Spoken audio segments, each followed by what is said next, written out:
我为你争取时间，一定。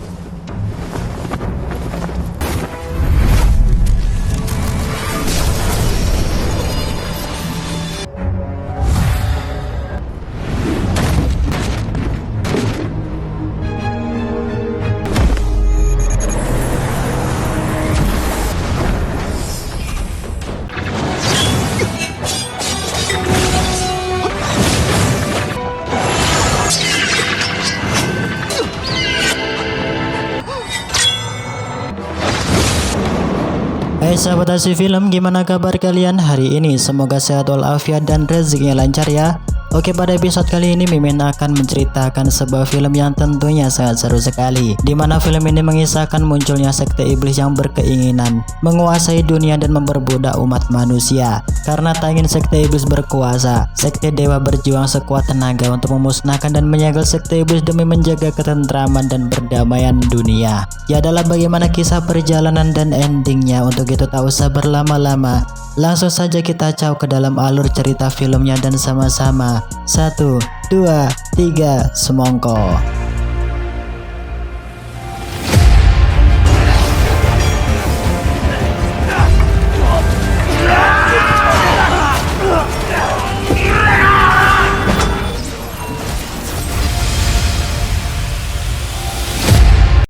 Di awal film diperlihatkan yang tak akan lama lagi terjadi sebuah peperangan antar kedua sekte, yakni sekte dewa dan iblis, di mana mereka yang berbaju putih merupakan sekte dewa yang bertugas menjaga perdamaian dan ketentraman dunia. Sedangkan berbaju hitam merupakan sekte iblis yang memiliki keinginan untuk menguasai dan membantai para umat manusia. Disinilah para murid sekte dewa melakukan persiapan semaksimal mungkin agar bisa mengalahkan pasukan sekte iblis yang berada di hadapannya. Dan benar saja, tak berselang lama tibalah sang tetua sekte iblis muncul di hadapan mereka. Disinilah ia mengatakan bahwa sektenya tak akan menyerah dan mundur untuk membalaskan atas kekalahannya 500 tahun yang silam. Melihat perkataan sang tetua sekte iblis membuat salah satu murid junior sekte dewa ketakutan untuk menghadapi para pasukan sekte iblis yang mengerikan, di mana ia bernama Xiao He, murid paling muda yang sangat disayangi oleh sang master di sektenya. Salah satu master sekte dewa yang melihat Xiao He tak percaya akan kemampuan dirinya dan takut terbunuh oleh pasukan sekte iblis, ia meminta untuk selalu berada di belakangnya agar dirinya bisa melindungi dan menangkis segala serangan yang diluncurkan oleh pasukan sekte iblis, di mana ia bernama Master Shifu, sang tetua di dalam padepokan Kunlun. Dewi Feng Tian yang tak ingin melihat sekte iblis menguasai dunia dan membantai semua umat manusia, ia mengomando semua muridnya untuk segera memulai peperangan. Yang tentunya peperangan sengit antar kedua sekte pun tak terhindarkan.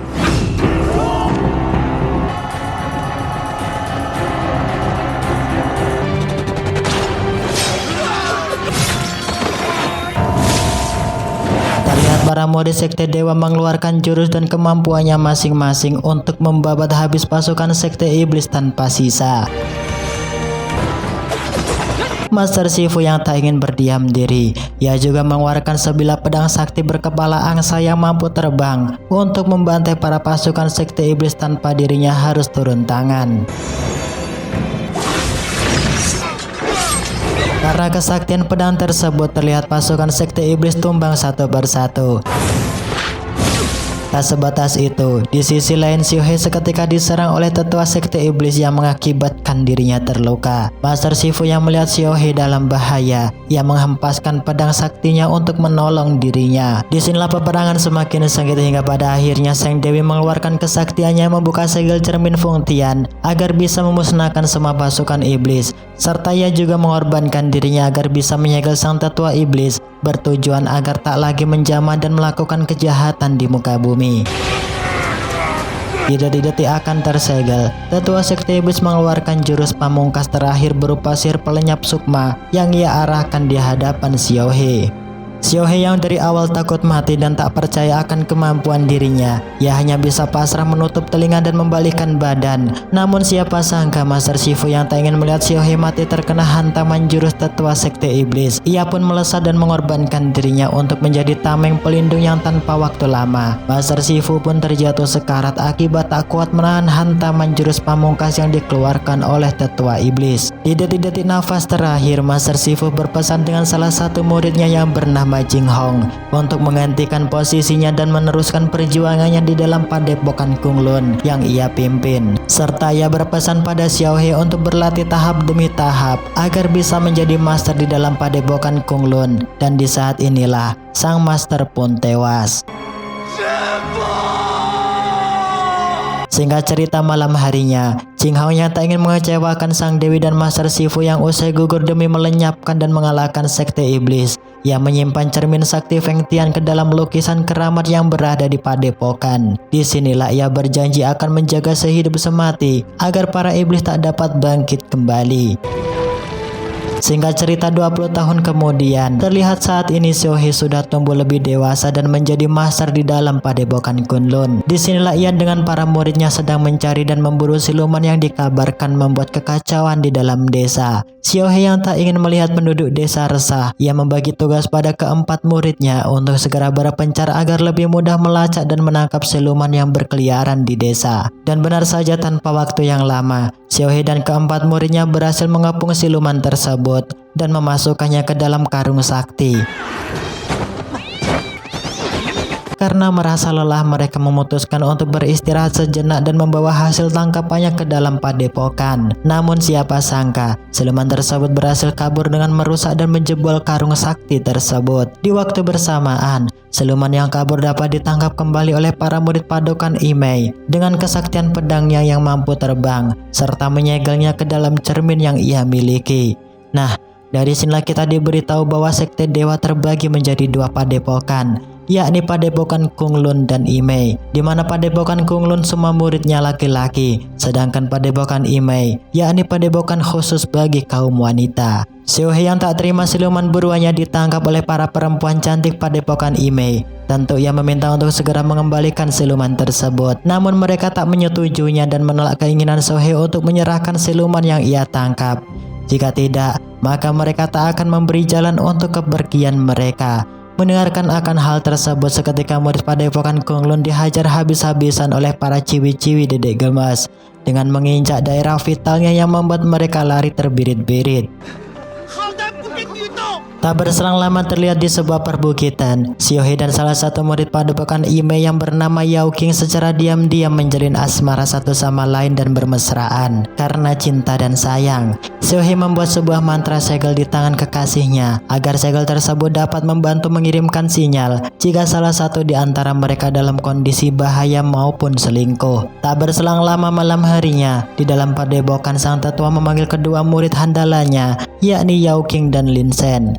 Disinilah sang tetua memberitahu bahwa esok hari pertandingan antar padepokan akan segera dimulai. Sebab itulah sang tetua menyuruh mereka untuk mempersiapkan diri agar tak kalah melawan padepokan Kunlun. Begitu halnya di dalam padepokan, sang tetua memberitahu Xiaohe untuk tak membuat malu padepokan Kunlun di saat pertandingan antar padepokan dilaksanakan. Disinilah sang tetua menyuruh Xiaohe untuk datang ke makam Master Shifu meminta doa restu agar lancar dan menang ketika akan bertanding. Sesampainya di makam, Xiaohe menceritakan semua hal yang ia alami, senang maupun duka. Bahkan ia juga curhat di hadapan makam Master Shifu bahwa saat ini dirinya sudah tak jomblo, mengingat tak akan lama lagi Idul Fitri tiba. Hingga pagi pun tiba, terlihat para murid kedua padepokan sudah berkumpul di sekitar arena pertandingan, yang tentunya tak akan lama lagi pertandingan pun akan segera dimulai.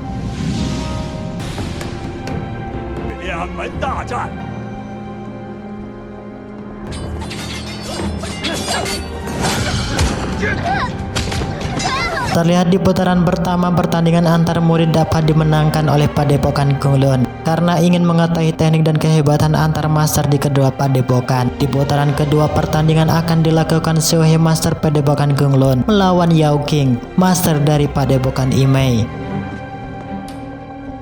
Di saat inilah pertarungan antar mereka pun dimulai.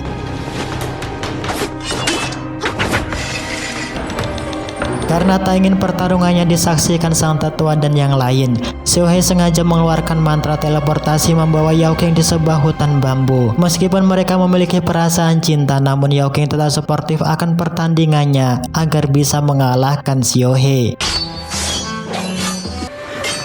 Xiaohe yang tak ingin serius menghadapi kekasihnya, ia pun seketika terpeleset dan hampir jatuh. Dengan refleks, Yao King menyelamatkannya yang tanpa ia sadari hal tersebut dimanfaatkan Xiaohe untuk berteleportasi kembali ke dalam arena pertandingan. Yang seketika menodongkan pedangnya agar dirinya memenangkan pertandingan di babak tersebut. Dikarenakan kalah bertanding, sang tetua memerintahkan muridnya untuk menangkap siluman bunga persik serta meminta Yao King untuk menjadi umpan agar siluman keluar dari sarangnya. Serta sang tetua menyuruh untuk meluncurkan kembang api sebagai isyarat bahwa si siluman berhasil ia temukan. Yao King yang mendengarkan perintah sang tetua, ia dengan sigap menerima dan menjalankan tugasnya. Sedangkan di dalam padepokan, terlihat Xiaohe dan yang lainnya sedang merayakan pesta atas kemenangannya melawan padepokan Imei. Sang murid yang tak melihat teknik pertandingan yang digunakan Xiaohe ketika melawan Yao King, ia menguji kehebatan Xiaohe untuk menangkap siluman bunga persik yang dikenal memiliki kesaktian tiada tanding, serta tak ada satupun master yang berhasil menemukan dan menangkapnya. Tentu sebagai seorang master, Xiaohe menerima tantangan tersebut. Di tempat lain, terlihat Yao King mulai menjalankan perintah sang tetua untuk melacak keberadaan si siluman. Disinilah ia mengeluarkan sedikit darahnya sebagai pancingan agar siluman bunga persik segera menampakkan wujudnya. Dan benar saja dalam hitungan detik, siluman tersebut muncul akibat mencium bau darah dari seorang gadis perawan yang amat segar. Melihat kesempatan tersebut, seketika teman seperguruan Yao King melempar jaring sakti untuk menjerat dan menangkap siluman yang berada di hadapannya. Namun apalah daya, siluman bunga persik mampu menahan jaring sakti yang membuat Yao King dan ketiga temannya pun terhempas. Karena tanda segel yang berada di tangan Xiaohe seketika menyala, yang menandakan sang kekasihnya dalam bahaya. Ia mencoba mengeluarkan mantra teleportasi untuk menuju tempat keberadaan sang kekasih. Dan benar saja, Xiaohe terkejut melihat siluman bunga persik yang akan membunuh para murid padepokan Imei. Yao King yang mempunyai kesempatan, ia pun mengirimkan sinyal api agar sang tetua segera datang membantu. Dengan waktu sekejap, sang tetua pun berhasil menyegel siluman tersebut. Disinilah sang tetua membawa Xiaohe ke dalam padepokan Kunlun karena ia curiga akan hubungan Xiaohe dan Yao King. Disinilah sang tetua menyuruh Xiaohe untuk mengakui akan hubungannya dengan Yao King. Karena tak ingin mendapatkan hukuman, Xiaohe menghiraukan perkataan sang tetua padepokan Imei dan tak mengakui bahwa Yao King ialah kekasih gelapnya. Sang tetua yang merasa geram, ia dengan terpaksa menyambut muridnya berkali-kali agar Xiaohe segera mengakuinya. Karena tak tega melihat sang kekasih terluka dan kesakitan, pada akhirnya Xiaohe mengakui bahwa ia menjalin cinta asmara dengan Yao King secara diam-diam. Karena melanggar aturan yang sudah ditetapkan di dalam padepokan, Xiaohe harus bersumpah serapah untuk memutuskan hubungannya dengan Yao King dan berjanji untuk tak mengulanginya kembali. Di saat hati dan perasaannya hancur, Xiaohe mendatangi makam sang Master Shifu. Disinilah ia mencurahkan hati dan perasaannya sambil mabuk-mabukan karena tak kuat menjalani kehidupan jika harus pisah dengan Yao King sang kekasihnya. Di waktu bersamaan pula tiba-tiba datanglah sosok misterius berjubah hitam mendekati makam sang Master Shifu. Disinilah ia mengeluarkan jurusnya untuk membuka kuburan Master Shifu dan mencuri jasadnya. Dikarenakan Xiaohe yang sedang mabuk berat, ia tak mengetahui bahwa jasad Master Shifu telah dicuri dan dibawa pergi oleh orang misterius tersebut. Sang tetua yang mengetahui bahwa jasad Master Shifu telah hilang, ia pun menyidang dan menghukum Xiaohe atas kelalaiannya menjaga makam Master Shifu, serta dirinya lah satu-satunya murid yang paling sering mendatangi makam sang Master. Sebab itulah, sang tetua memutuskan menghukum cambuk Xiaohe 1000 kali di depan alun-alun padepokan. Tak berselang lama malam harinya, terlihat Master Shifu yang sudah wafat seketika pun bangkit kembali dan membantai para pasukan padepokan Kunlun yang berada di hadapannya dengan kesaktian pedang terbang yang ia miliki. Kedua murid yang berhasil kabur, ia memberitahu Xiaohe di dalam penjara akan kemunculan Master Shifu di dalam alun-alun padepokan. Disinilah sang tetua berjuang sekuat tenaga agar bisa mengalahkan Master Shifu yang usai dibangkitkan dan dirasuki mantra sekte iblis.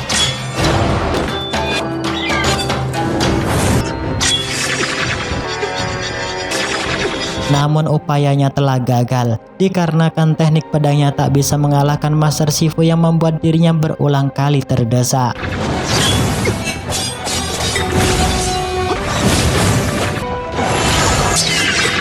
Disinilah Xiaohe mencoba untuk menyadarkan sang master, namun hal tersebut membuat dirinya hampir mati terhunus oleh pedang sang Master Shifu.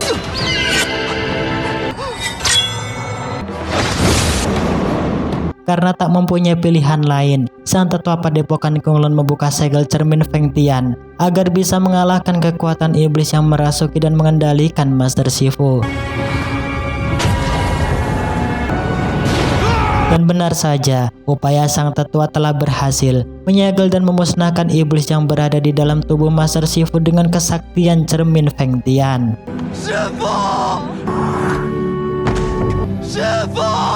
Setelah berhasil, secara tiba-tiba sang tetua padepokan Imei menusuk Jing Hong sang tetua padepokan Kunlun dan mengambil cermin Feng Tian yang berada di tangannya. Nah, dari sinilah kita diberitahu bahwa orang misterius berjubah hitam tak lain ialah tetua padepokan Imei, di mana ia berambisi agar bisa menyatukan kekuatan dewa dan iblis untuk menguasai dunia dan menjadi seorang yang tak terkalahkan dan dapat hidup dalam keabadian. Di hela nafas terakhirnya, Jing Hong berpesan pada Xiaohe untuk tetap menjaga padepokan Kunlun dengan misi membela kebenaran dan memberantas kejahatan. Dan di saat inilah Jing Hong sang tetua padepokan Kunlun pun tewas.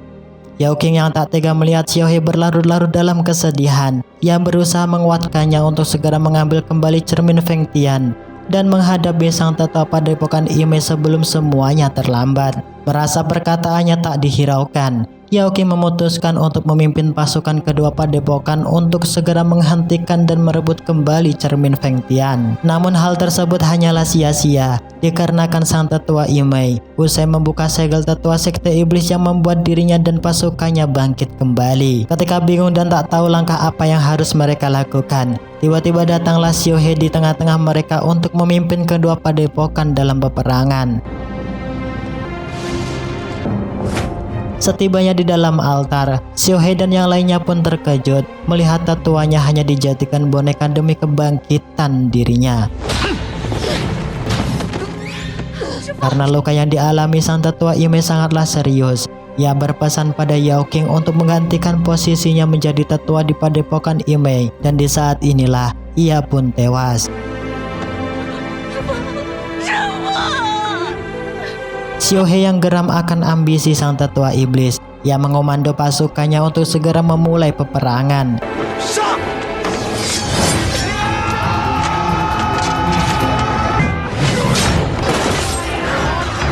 Xiaohe yang tak ingin melihat tetua iblis menguasai dunia dan memperbudak manusia bumi. Ia dengan senyap mengeluarkan mantra teleportasi agar bisa mengambil cermin Feng Tian di tangan sang tetua iblis. Namun, aksinya berhasil diketahui oleh tetua sekte iblis yang membuat ia terbanting bersama cermin Feng Tian. Di saat terdesak dan akan mati, sang tetua iblis memberi kesempatan terakhir untuk menyaksikan kedua murid padepokan satu persatu tumbang dan tewas. Bahkan, sang kekasihnya juga terluka parah.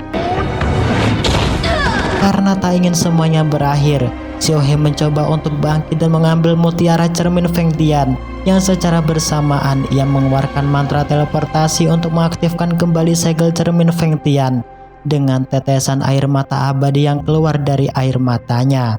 Dan benar saja, usahanya telah berhasil mengaktifkan segel tersebut yang membuat sang tetua iblis dan pasukannya pun kembali tersegel. Karena usahanya berhasil menjaga perdamaian, esok harinya Xiaohe dinobatkan sebagai tetua perguruan Kunlun, hingga pada akhirnya Xiaohe dapat hidup bahagia dan damai bersama sang kekasih untuk selama-lamanya. Beberapa tahun pun berlalu di dalam padepokan Imei. Yao Qing sang tetua dihampiri dan diberitahu akan sebuah ramalan oleh salah satu petua yang sekaligus sesepuh di padepokannya, di mana ia mengatakan bahwa tak akan lama lagi terjadi sebuah bencana mengancam dunia persilatan dalam waktu yang dekat. Belum selesai menjelaskan dengan detail gambaran bencana yang akan terjadi, secara tiba-tiba mereka dihampiri seorang perempuan misterius bergaun merah. Ia bernama Lin Shen, bekas murid padepokan Imei yang telah dikeluarkan karena dirinya secara sembunyi-sembunyi mempelajari dan berlatih ilmu kungfu iblis yang merupakan larangan keras bagi padepokan. Tentu kehadirannya kali ini tak lain untuk memusnahkan dan melulantakan semua murid di dalam padepokan Imei, serta merebut salah satu jimat di antara 4 jimat sakti yang berada di tongkat milik sang petua padepokan.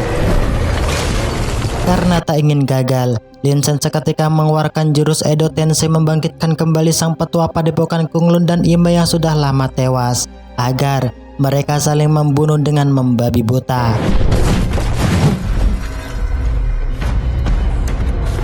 Melihat kenyataan dan ambisi Lin Shen sangatlah besar, sang petua mencoba menyerang menggunakan pusaka tongkat sakti yang ia miliki. Akan tetapi hal tersebut hanyalah sia-sia belaka, di mana dengan sangat mudah serangan pertama yang ia lesatkan dapat ditangkis dan dihancurkan oleh sang tetua padepokan Imei. Yao Qing yang tak ingin melihat padepokan Imei hancur, ia memandu semua murid padepokannya untuk menyerang dan membunuh Lin Shen.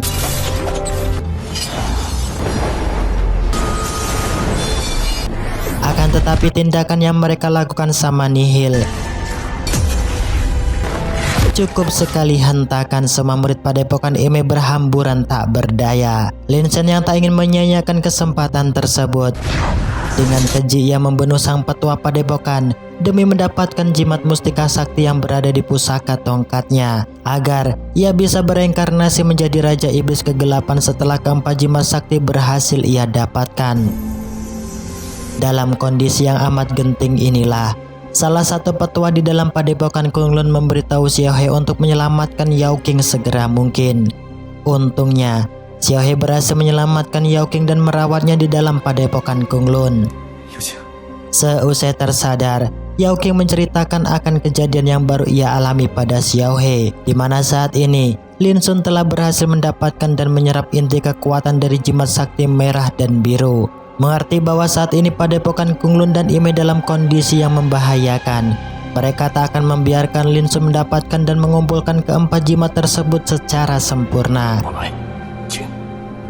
Disinilah sang petua membawa mereka di sebuah tempat rahasia, tempat pusaka pedang legendaris pembasmi iblis yang sengaja disembunyikan, karena pusaka tersebut juga menyimpan salah satu batu permata jimat sakti. Sang petua yang tak ingin gagal menghentikan ambisi Lin Sun menjadi iblis terkuat, ia menyuruh Xiao He dan yang lainnya untuk segera mengambil batu permata terakhir yang terletak di dalam gua naga Wan Molin, di mana tempat tersebut merupakan satu-satunya gua yang paling berbahaya karena dijaga oleh seekor naga hijau raksasa. Karena misi menuju gua naga Wan Molin sangatlah membahayakan, sang petua menyuruh Xiao He untuk mencari dan menemukan adik sepupu gurunya yang bernama Yao Jin, karena hanya Yao Jin lah salah satu murid legendaris padepokan Kunlun yang mampu menghadapi dan mengalahkan naga hijau raksasa penunggu gua Wan Molin tersebut.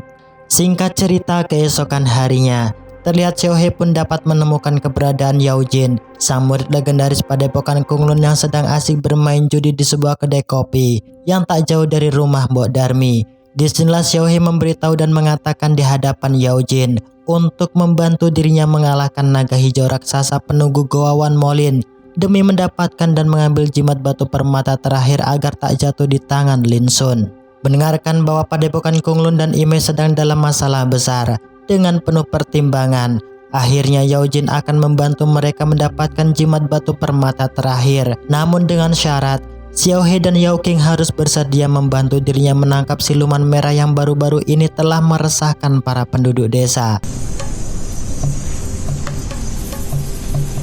Yao Jin yang tak memiliki waktu banyak dan tak ingin anak-anak para penduduk desa menjadi tumbal akibat ulah si siluman merah. Ia sengaja menggunakan sihir perubah bentuk sebagai pancingan agar si siluman merah dapat keluar dari sarangnya. Dan benar saja, di pertengahan malam, aksi Yao Jin berhasil memancing si siluman merah untuk keluar, yang seketika ia juga menghampiri kedua anak kecil yang sedang berbincang riang di dalam rumah. Xiao He dan Yao Qing yang tak ingin menyia-nyiakan kesempatan. Mereka berusaha semaksimal mungkin menangkap dan menjerat agar si siluman merah tak bisa kabur dari hadapannya. Namun, usaha mereka nampak sia-sia dikarenakan si siluman merah dapat menghilang dan berpindah tempat cukup dengan kedipan mata.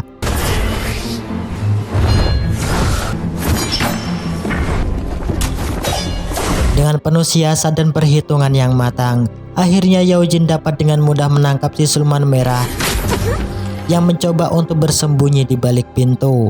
Melihat si siluman yang sudah tak berdaya, Yao Jin meminta padanya untuk membebaskan semua anak penduduk desa yang telah ia curi. Berkat bantuan Yao Jin, esok harinya para penduduk desa sangat senang karena dapat kembali berjumpa dengan sang buah hati yang telah beberapa hari menghilang. Namun permasalahan tak cukup sampai di situ. Di sisi lain, sang petua Padepokan Kunlun juga berjuang sekuat tenaga memasang mantra pelindung bersama para murid Padepokan agar Lin Chen tak dapat masuk membunuh dan meluluhlantakkan mereka semua.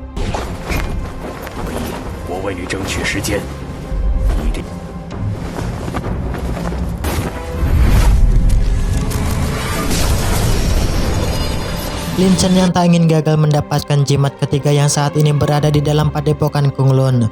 Tentu ia kembali datang yang seketika mengeluarkan jurus larangan Edo Tensei, membangkitkan puluhan peti mati para murid senior Padepokan Kunlun untuk membantu dirinya menghancurkan mantra pelindung yang dipasang oleh sang petua.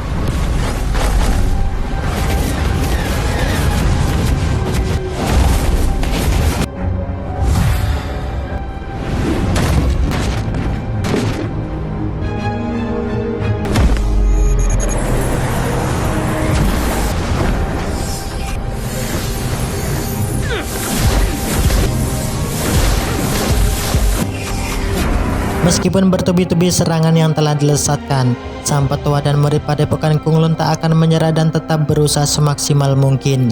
Sampai Xiao He dan Yao Qing berhasil mendapatkan jimat terakhir yang terletak di dalam Gua Naga Wan Molin. Dan benar saja, di sisi lain terlihat Xiao He dan Hao Qing pun sampai di sebuah hutan mistis yang tak jauh dari keberadaan Gua Naga Wan Molin berada. Namun langkah mereka seketika terhenti karena dikejutkan akan suara para bangsa siluman yang merasa terganggu dan tak suka atas kedatangan mereka. Dengan aura kegelapan tersebut, salah satu murid Padepokan Kunlun seketika menjadi batu akibat menatap mata siluman wanita putih yang usai menghampirinya. Melihat keadaan yang semakin memburuk dan tak ingin misi Xiao He dan yang lainnya gagal dalam mendapatkan jimat mustika terakhir, murid Padepokan yang lainnya menyuruh Xiao He untuk terus melanjutkan perjalanan, sedangkan ia akan berusaha mencegah dan melawan si siluman putih seorang diri. Dan benar saja, sebelum seluruh tubuhnya berubah menjadi batu, ia berhasil membunuh si siluman tersebut dengan cara menghunuskan pusaka pedang miliknya, yang secara bersamaan mereka pun tewas membatu.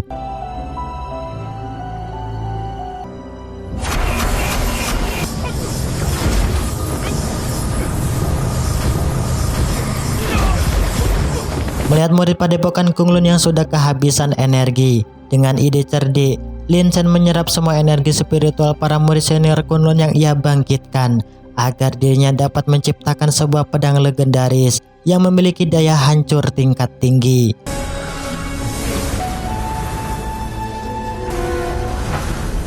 Tentu hanya sekali hentakan, perisai sihir yang dibuat sang petua dapat ia hancur leburkan, yang membuat semua murid Kunlun dan sang petua terhempas, terpental dan terluka amat parah. Dari perjalanan yang amat panjang, dengan segala hala rintang yang menantang, akhirnya Yao Jin dan yang lainnya sampai di dalam Gua Naga tempat keberadaan jimat mustika terakhir berada. Tentu dengan hati-hati dan waspada, Mereka melangkahkan kaki agar sang naga penjaga tak mengetahui akan kedatangan dirinya. Ya, karena sang naga telah merasakan bahwa jimat mustikanya telah diambil. Tanpa aba-aba, ia pun seketika menerjang Xiao He hingga terpental bersamaan dengan jimat mustika yang sudah berada di tangannya.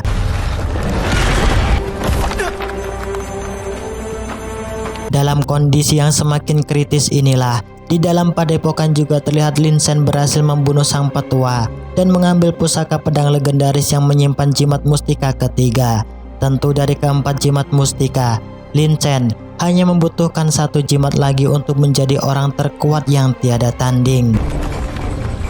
Yao Qing yang tak ingin melihat naga hijau raksasa membunuh Xiao He dan dirinya gagal untuk mendapatkan jimat mustika terakhir. Ia berusaha semaksimal mungkin melawan dan melesatkan serangan untuk membunuh naga raksasa tersebut. Dari upaya yang mereka lakukan, hasilnya pun sama nihil, di mana Yao Qing dibuat tak berdaya karena mendapat pukulan telak dari sang naga. Yao Qing yang tak tega melihat perjuangan kerabatnya melawan sang naga hingga tewas. Ia pun kembali bangkit menghalau sang naga yang hendak menyerang Yao Jin bersama Xiao He. Dalam kondisi terdesak inilah, Xiao He menyuruh Yao Qing untuk segera mengambil jimat mustika terakhir agar perjuangannya tak sia-sia. Sang naga yang melihat jimat mustika hijau telah diambil, tentu ia menjadi sangat buas dan tak akan membiarkan mereka pergi dalam kondisi bernyawa. Untungnya Yao Jin, sang murid legendaris padepokan Kunlun, dapat dengan sigap menangkis serangan sang naga yang hendak membunuh Yao Qing dan Xiao He. Tentu dengan kemampuan yang tak terbatas, Yao Jin mampu mengalahkan naga tersebut dengan teknik pukulan tapak naga yang ia kuasai. Sang naga yang sudah hilang kendali, ia kembali melesatkan pukulan tapak mautnya ke arah Yao Jin. Ya, meskipun dalam mode bercanda, Yao Jin dapat dengan mudah menghindar dari segala serangan yang telah dilesatkan oleh sang naga. Merasa cukup untuk bermain, akhirnya Yao Jin mengeluarkan pusaka pedang legendaris miliknya yang membuat sang naga pun tumbang seketika.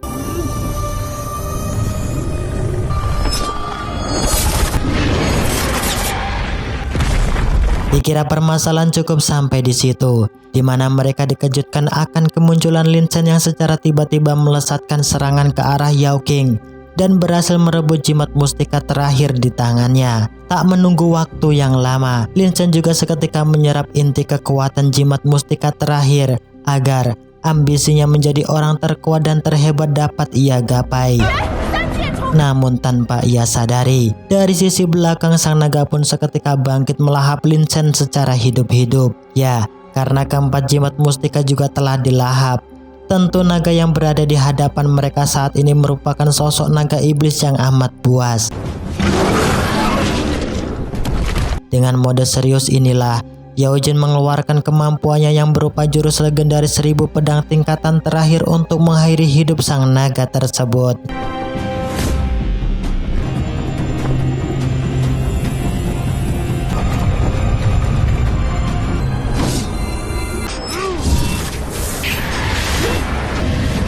Dikira semuanya telah berakhir. Ternyata sang naga iblis mampu menahan teknik 1000 pedang yang dikuasai Yao Jin. Xiao He yang melihat kenyataan tersebut, ia pun seketika bangkit melesat mengeluarkan pusaka pedang pamungkasnya untuk membunuh sang naga iblis di hadapannya. Hingga pada akhirnya, hal yang tak pernah terduga pun terjadi, yaitu film pun berakhir. Oke, terima kasih untuk kalian yang menonton video ini sampai selesai. Jangan pernah lupa bahagia dan tertawa selagi tawamu tak dianggap orang gila. Ya adalah, saya Miminasi Film pamit undur diri karena warung Bok Darmi sudah sangat menanti. Saya Miminasi Film, jangan lupa subscribe.